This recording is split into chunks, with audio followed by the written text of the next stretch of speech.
नमस्कार, मी पंजाब टक हवामान अभ्यासक मुक्काम पोस्ट गुगळी धामणगाव तालुका शिलो जिल्हा परभणी।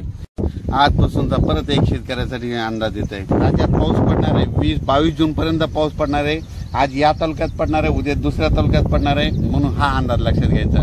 सर्व शेतकऱ्याला सांगितलं की राज्यामध्ये फक्त 15, 16 आणि 17 जून दरम्यान थोडी उघाड राहणार आहे, पण विदर्भात मात्र पाऊस पडणार आहे, म्हणून हा अंदाज लक्षात घ्यायचा। एकंदरीत राज्यात परिस्थिती बघितली तर राज्यामध्ये पश्चिम महाराष्ट्र मराठवाडा आणि तसेच या भागामध्ये ओढे नाले वाहतील तसं आणखीन एक पाऊस पडणार आहे। काही ठिकाणी वाहुणी पडणार आहे, मुसळधार कुठं रिमझिम कुठं पेंड वालता पाऊस पडणार आहे, म्हणून हा अंदाज लक्षात घ्या।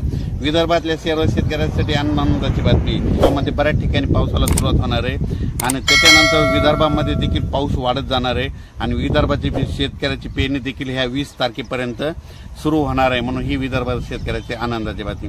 परत एक राज्यातील सर्व विभागावाईज घेतलं तर सर्वात विदर्भामध्ये पावसाला बऱ्याच ठिकाणी सुरुवात होणार आहे। त्याच्यानंतर पश्चिमेद्वारा देखील जून दरम्यान दररोज भाग बदलत पाऊस पडणार आहे, म्हणून हा अंदाज लक्षात घ्यायचा।